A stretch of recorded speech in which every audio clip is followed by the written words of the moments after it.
حضرت شاہ ولی اللہ محدث دہلوی فرماتے ہیں انما الاعمال بالاخلاق لا بالتعلیم.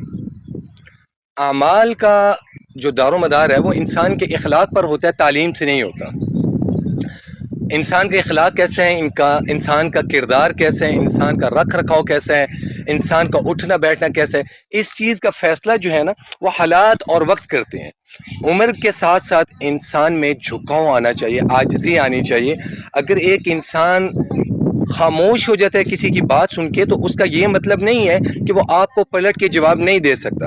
سوال یہ پیدا ہوتے ہیں کہ وہ جواب دینے کا اختیار بھی رکھتے ہیں اور جواب دینے کی طاقت بھی رکھتا ہے، جواب دینے کا علم بھی رکھتا ہے، اور اس کے باوجود وہ اگر آپ کو جواب نہیں دے رہا تو اس کا مطلب ہے یا تو اس کی تربیت بہت اچھی ہے، اس کے اخلاق، اس کی تربیت، اس کے حسب نسب، اس کی نسل جو ہے وہ اس چیز کی اجازت نہیں دیتی اس کو کہ وہ کسی کے ساتھ بد زبانی کرے، بد اخلاقی کرے، بد تہذیبی کا مظاہرہ کرے.